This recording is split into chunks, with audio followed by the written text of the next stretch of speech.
তোমরা এগো ওটা ছবিতে তুলে পাশে বসে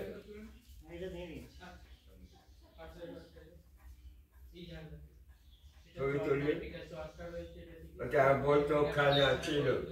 এখানে বিপ্লবীদের মিটিং হতো।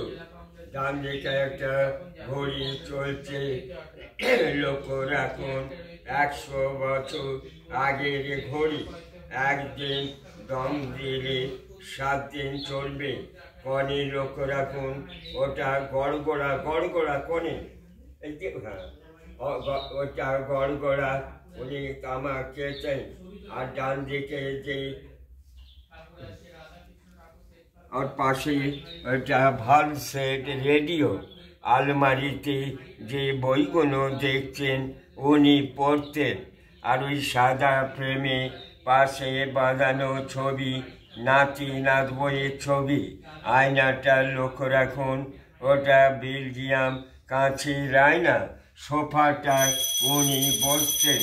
একটা বিপ্লবীদের মিটিং ঘর ছিল। ওটা দেখেই পাশে ঘরটা আসবেন, কেন্দ্র ঘরটা।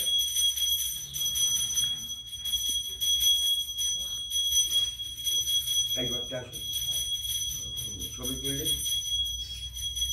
এই কাজটা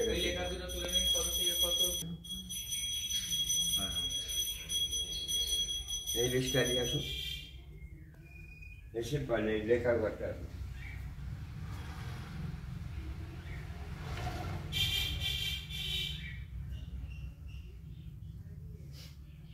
এই কাজটা কাছে দাঁড়ান।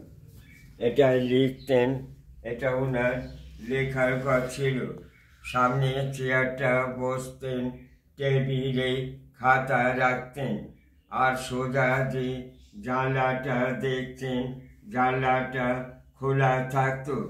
বাইরে যে বাঁশ গাছ পাঁচিলটা দেখছেন ওটা ছিল না।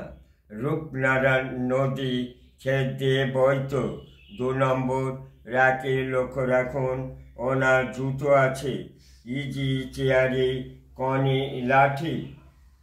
আর ইজি চেয়ারে ওনার নিচে যে মৃত্যুশয্যা ছবিটা দেখছেন শরৎচন্দ্রের গীতা পক্ষে শ্রী হিরণময়ী দেবী। শরৎচন্দ্রের মৃত্যুর পরও উনি এই বাড়িতে 23টা বছর কাটিয়েছিলেন। ছবি তুলে পাশে ঘরটা।